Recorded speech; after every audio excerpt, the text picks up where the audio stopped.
Les hautes pistes d'Aubert et Mathieu sont des vins admirables. Un chardonnay brioché accompagne un pinot noir sur la framboise. Ils sont offerts à moins de 20 $. Je lance l'invitation. Goûtez les hautes pistes. Dixili, c'est mon poulet frit préféré. Chez Dixili Charlebourg, vous allez être reçu par une équipe formidable. Le restaurant offre beaucoup d'espace à l'intérieur comme à l'extérieur avec son vaste stationnement. Un poulet frit débordant de saveurs tout à fait extraordinaire. On vous attend à Québec, Dixili Charlebourg.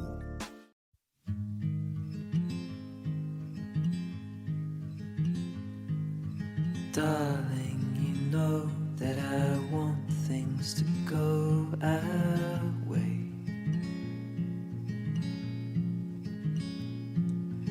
I'll try to reach you to lean every single day. I wanna be somebody that you wanna love. Don't wanna reach for another, wanna cover your world.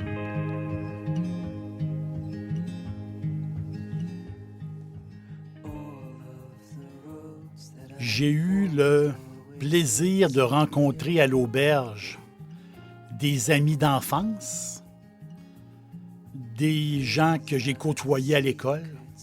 Et vraiment, j'étais content de les rencontrer. Et voilà que par hasard, ils arrivent de voyage. Et moi, j'aime beaucoup les voyages. Je m'intéresse beaucoup aux voyages et j'aime entendre les récits des gens qui vont en voyage. J'adore ça. Ils arrivaient d'Italie, ils ont adoré leur séjour.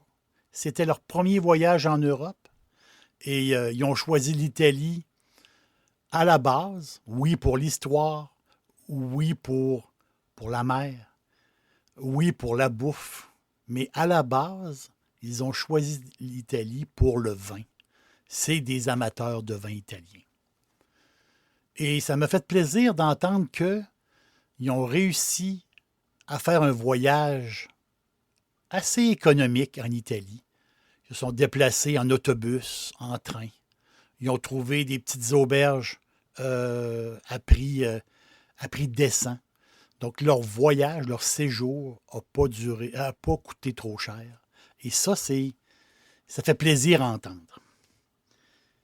Mais pour nous, on est des fans de vin italien, on est des fans de vin, des fans de vin italien. Et je suis sûr que parmi vous, on peut dire qu'il y a des vrais fans de vin italien. J'en connais plusieurs. Et justement, l'Italie, c'est ça que je vais vous parler. L'Italie compte aux alentours de 700 différents cépages, génétiquement reconnus comme cultivés seulement qu'en Italie. Il y a aussi les cépages qui arrivent d'ailleurs, mais il y a des cépages qui arrivent d'ailleurs qui sont très anciens aussi, mais quand même, l'Italie, il y a énormément de cépages. La fameuse Guida di Vitigni d'Italia, le guide de la vigne italienne, nous apprend beaucoup de choses. Il y a vraiment des cépages, il y a vraiment du raisin, les raisins typiques italiens. Et ces raisins-là, ces goûts-là, ces cépages-là, ils font le tour du monde. Parce que des fans de vin italien, il y en a partout. Il y a un genre de top 6, si on peut dire, des cépages vedettes italiens. Le fameux Nebbiolo. Nebbiolo, c'est la grande star du Piémont. Le Nebbiolo, principal cépage rouge. Il y a 2 appellations phares, les fameux Barolo ou les fameux Barbaresco. Le Nebbiolo, c'est un fruit qui est assez capricieux, mais qui a un potentiel immense, un potentiel aromatique impressionnant. quand il est cultivé et vinifié dans des bonnes conditions. Le Nebbiolo, il a besoin d'attention constante et les vignerons réussissent. Et plus ça va, plus ça s'améliore, les vignerons réussissent des choses incroyables. Ils réussissent des vins divins. C'est ça, le fameux Nebbiolo, les Barolo et les Barbaresco. C'est puissant, c'est complexe. L'acidité est parfaite. C'est du vin de garde. Les Barolo et Barbaresco s'améliorent avec le temps. Et le temps, on ne le compte pas. L'autre cépage typique italien, c'est le fameux Barbera. Le Barbera, c'est le deuxième cépage le plus présent en Italie. C'est un vieux cousin du Merlot, paraît-il. Mais ça, je ne suis pas sûr de ça. Mais il y en a qui disent que c'est un vieux cousin du Merlot. Mais moi, je pense que c'est sa petite touche de prune qui rappelle le Merlot. Le Barbera, il y a un côté prune qui est très, très agréable. Et justement, quand on goûte un Barbera, on goûte à quelque part, on dirait qu'il y a un goût de Merlot qui arrive. Longtemps, le Barbera était un vin d'assemblage, mais les maîtres, c'est toujours comme ça, on s'améliore, mais les maîtres vignerons, les maîtres énologues, mais leur travail, justement, c'est immense ce qu'ils font comme travail. Et là, maintenant, les Barbera sont vinifiés seuls. C'est ça là, on a les fameux Barbera d'Asti. Barbera d'Asti qui sont particuliers. Le fruit est très présent. Puis derrière, il y a une petite pointe salée qui est agréable. Le Barbera d'Asti, la petite pointe salée, ça c'est fantastique. Les Barbera d'Alba, eux, ils ont une robe plus foncée, un petit peu plus austère comme vin, mais justement à certaine puissance. Mais c'est des Barbera fantastiques. Barbera d'Alba et Barbera d'Asti. L'autre cépage typique, les Montepulciano. Le vieux cépage roi des Abruzes. Faut pas confondre le Montepulciano avec le Vino Nobile di Montepulciano. Parce que le Nobile di Montepulciano, il est issu de Sangiovese. Il faut aller directement au Montepulciano, qui est vraiment spécial. C'est du vin qui est beaucoup sur le cassis, justement. Le goût du cassis. C'est très. Puis c'est du vin qui est poivré. Puis ça paraît. Hein? Il y a et moi, j'aime beaucoup un bon Montepulciano d'Abruzzo avec un steak. J'adore ça. J'adore le goût, le goût poivré, justement. C'est très, très bon. Justement, je parlais de Sangiovese, le sang de Jupiter. Le sang de Jupiter. C'est extraordinaire. Le Sangiovese, c'est purement italien et c'est une grosse production en Italie. Les tanins du Sangiovese, les tanins sont soyeux. Là, on est vraiment sur la cerise croquante, la cerise, la framboise. Ça, on le ressent, c'est tout de suite. Quelquefois, on peut avoir un petit côté vanillé et quelquefois un petit côté herbacé. On fait un beau tour avec un Sangiovese.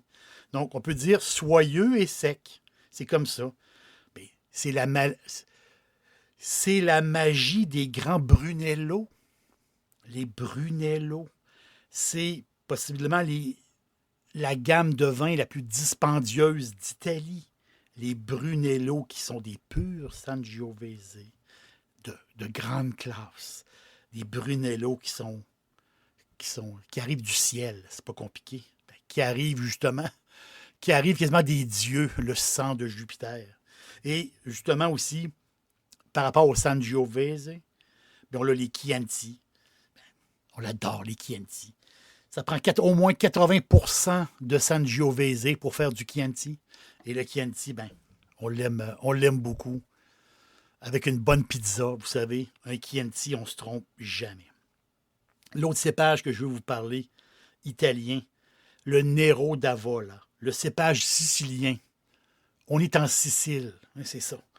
Très sicilien, vraiment. On le compare, le Nero d'Avola, on le compare à la Syrah. Puis la comparaison est très, très bonne. Vraiment. Riche, très riche comme vin. Avec des bons taux d'alcool. Assez tannique. Et beaucoup, puis c'est ça qui est fantastique, beaucoup de violettes. Beaucoup de cette fleur-là qui ressort. Beaucoup de violettes. On a la flaveur de violette là, qui ressort. Et oui, aussi un peu comme la cerise confite. La cerise qui a chauffé. Des fois, il y a des petites notes de tabac aussi. C'est vraiment un goût sicilien. Le Nero d'Avola, c'est très, très sicilien. C'est fantastique. L'autre cépage que je veux vous parler, c'est le Primitivo. Le Primitivo, qui est très populaire dans les pouilles. Les pouilles, on va le dire en italien, puglia. Les pouilles, c'est le talon. Quand on regarde la carte de l'Italie, qui est faite comme une botte, bien, les pouilles, c'est le talon de la botte. Le Primitivo, bien, il porte bien son nom parce que c'est le premier raisin à mûrir. Il est très rapide. Lui, il mûrit très, très bien. Et son histoire est vraiment intéressante. Très intéressante. Et c'est là que je vous conseille d'écouter le podcast qui se nomme Zin. Z-I-N. Zin. Zin pour Zinfandel. Je vous recommande d'écouter le podcast Zin parce que je parle justement du Primitivo et je parle de son histoire. De la Croatie jusqu'à la Californie en passant par l'Italie. Le Primitivo, c'est une légende. C'est le cépage voyageur incroyable. Et justement, comme je vous l'ai dit, du Primitivo, ben, c'est du Zinfandel. C'est pour ça que il faut écouter mon podcast Zin. Vous allez aimer ça. Du Zinfandel, c'est quoi? C'est très joufflu, hein? Du Zinfandel joufflu. Du sucre présent. Demi-sec. C'est bourré de saveurs. C'est bourré de flaveurs du Zinfandel. Et si on le laisse vieillir, bien justement, ces tanins ils vont devenir un peu plus robustes, justement. Mais dans sa jeunesse, le Zinfandel, c'est une explosion. C'est comme un dessert. C'est comme un vin. C'est comme un vin, autrement dit. C'est une explosion, le Zinfandel. Une explosion. C'est comme un dessert. Les taux de sucre sont plus élevés. Mais c'est bon. Un verre de Zinfandel. On ne prend pas une bouteille de Zinfandel seul. Mais on prend un verre de Zinfandel. C'est une bouteille qui se boit à 4. Mais le goût du Zin est fantastique. Et ça, c'est typique. Mais le fameux Primitivo, ben, c'est du Zinfandel. Beaucoup d'énophiles voient l'Italie comme un pays de rouge. Parce que là, tous les cépages que je viens de vous parler, c'est des cépages, c'est du vin rouge. Mais on voit l'Italie comme un pays de vin rouge. Mais c'est à tort. Parce que les Blancs représentent 53% de la production. Il y a les rosés aussi, qui est un bon pourcentage. Mais en grande partie, l'Italie produit du vin blanc. C'est sûr qu'il faut tenir compte des fameux Prosecco. Les Prosecco, ces super belles bulles-là, qui sont justement à prix d'amis. On va s'acheter une bouteille de Prosecco. Bien, c'est bon prix, bon goût. Prosecco, c'est fantastique. Donc oui, l'Italie produit beaucoup de blanc, mais en vin tranquille, ben, c'est sûr qu'il y a beaucoup de cépages internationaux qui sont implantés en Italie. Les Chardonnay, les Riesling, les fameux Pinot Gris. Pinot Gris, Gio? Les Pinot Gris, les Sauvignons blancs, beaucoup de cépages internationaux. Mais aujourd'hui, j'ai le goût de mettre l'accent, justement, sur un cépage purement, purement italien. Un cépage moins connu et moins connu que ses, comment dire, que ses amis, je peux dire. Moins connu que le fameux Vermentino ou le Verdicchio ou le Trebbiano, qui sont des cépages blancs italiens. Mais lui que je veux vous parler, c'est l'Arneis. A-R-N-E-I-S. Arneis. Arneis, c'est une très, très vieille variété. Apparemment qu'au 15e siècle, ça fait quand même assez longtemps, il était adoré. C'est du raisin qui demande du travail.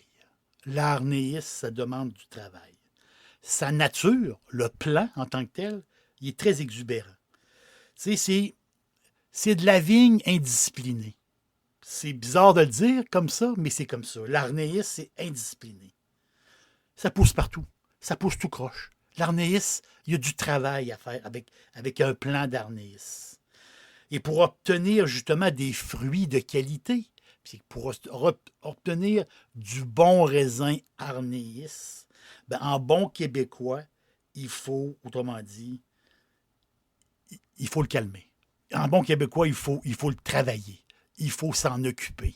Et c'est ça, justement. Pour avoir une bonne concentration de jus dans ce raisin-là, il faut vraiment y mettre du temps. À une certaine époque, on nommait l'Arneis le Nebbiolo Bianco. Ah, c'est bien ça. Le fameux il l'appelait le Nebbiolo blanc, en hommage, justement, du célèbre cépage. Mais, justement, l'Arneis, ben, il est fou, fou.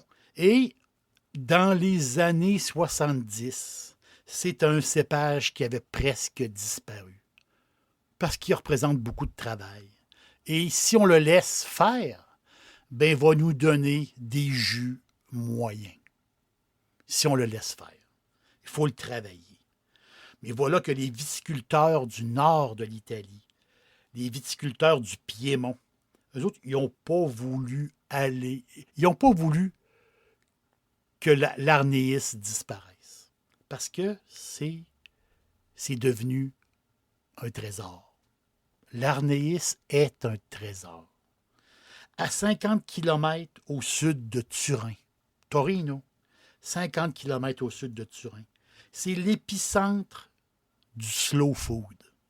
C'est la zone agricole et viticole reconnue par l'UNESCO. Des villages, des tours, des châteaux, un riche patrimoine culturel, historique et de tous les produits de la terre. Il sort de la bouffe là, des fromages, de la viande. C'est une place tout à fait extraordinaire. Et pour les vins, c'est un Éden. C'est pas un hasard que les Piémontais ont sauvé l'Arneis. Tu sais, ça fait partie de leur histoire. L'Arneis, il vient du Piémont. C'est là qu'il a commencé. Et c'est pas un hasard que les Piémontais l'ont sauvé. Donc, le nom à retenir, Arneis, qui pousse principalement au Piémont, mais dans une petite région qui s'appelle Roero. R-O-E-R-O. Roero. Qui est une appellation toute nouvelle. Roero, ça date de 2004. C'est tout nouveau comme appellation. Et, justement, cette appellation, qui font des rouges, oui, mais qui font des blancs. Et les blancs, c'est de l'Arneis. C'est ce cépage-là. La couleur, moi, je suis un amoureux d'Arneis. La couleur jaune. Et quand on le met à la lumière, on voit des éclairs de verdure. C'est un vin blanc sec qui se boit dans les premières années. Au nez, c'est une bouffée d'air au nez. Une bouffée d'air du nord, la fraîcheur du matin. En bouche, l'acidité est assez douce. On est sur le melon, la pomme jaune, les fines herbes. Pas beaucoup herbacées, mais juste une petite affaire. C'est du blanc de soif. C'est plein de raffinement, de délicatesse. Moi, je bois plein d'Arneis. plusieurs maisons. Et à chaque fois, je suis content. Je me répète, l'arnéis, c'est la fraîcheur intense et une structure légère. C'est bon de l'arnéis. Dans le dialecte local piémontais, parce que là-bas au Piémont, il y a des langues très anciennes, et dans une langue, arnéis désigne une personne avec un tempérament difficile, une personne qu'on a de la misère à se faire ami. C'est ça que ça veut dire dans une vieille langue piémontaise. Le mot arnéis veut dire un tempérament difficile. Ben c'est comme ça pour le cépage. C'est un cépage qui est justement, qui est difficile, qui demande du travail. Il faut qu'il soit apprivoisé. Il faut qu'il soit compris, maîtrisé. Et c'est là que quand c'est fait, c'est là qu'il donne, je vous le dis, des vins blancs excellents. Excellents. On ne se trompe pas. Et je suis vraiment un fan d'arnéis. Et pour les spécialistes d'accords mets et vins, ils recommandent justement l'arnéis avec un tartare de saumon, avec les sushis, moi j'aime beaucoup, avec du pain, tout simplement, et un fromage léger. Pas un fromage un fromage assez léger, avec un peu de pain, c'est fantastique. Ou, bien sûr, en apéro. Moi, c'est la première bouteille d'arnéis, c'est l'apéro et on prépare le souper. Et la deuxième bouteille, je mange ce que j'ai là. Je mange ce qu'il y a dans le frigidaire. Qu'est-ce qu'on prépare? Je m'en fous un peu. J'ai du vin, j'ai de l'arnéis et j'adore ça. Et mon amoureuse aussi. Recherchez les vins blancs de la région de Ro-Hérault et demandez et regardez le cépage arnéis. Vous allez adorer. L'aubergiste vous dit à bientôt et merci d'être passé.